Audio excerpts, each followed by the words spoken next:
In Charles Darwin's book on the origin of species, he described the mechanism of evolution as natural selection. British economist and philosopher Herbert Spencer read Darwin's book and coined the term survival of the fittest in reference to natural selection. Alfred Russel Wallace then wrote Darwin a letter explaining his preference for the phrase survival of the fittest, as he thought natural selection personified nature and that Spencer's phrase would avoid that misconception. Darwin agreed, and in the 5th edition of his book he wrote, "This preservation of favorable variations and the destruction of injurious variations I call natural selection, or the survival of the fittest."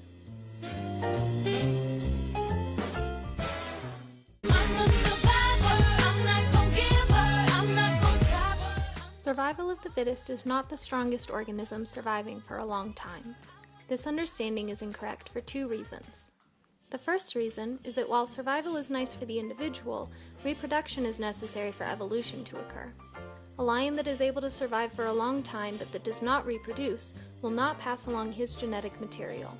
On the other hand, a lion that is able to reproduce passes his genetic material onto his offspring, which can allow for advantageous alleles to propagate throughout the population. The second reason the popular understanding of survival of the fittest is incorrect is because fitness does not refer to strength, but to an organism's ability to reproduce in a given environment. For example, a lion may have high fitness when living on the savanna, but if you change the environment, its fitness will decrease. In this environment, even though the fish is much smaller than the lion, its fitness is much higher.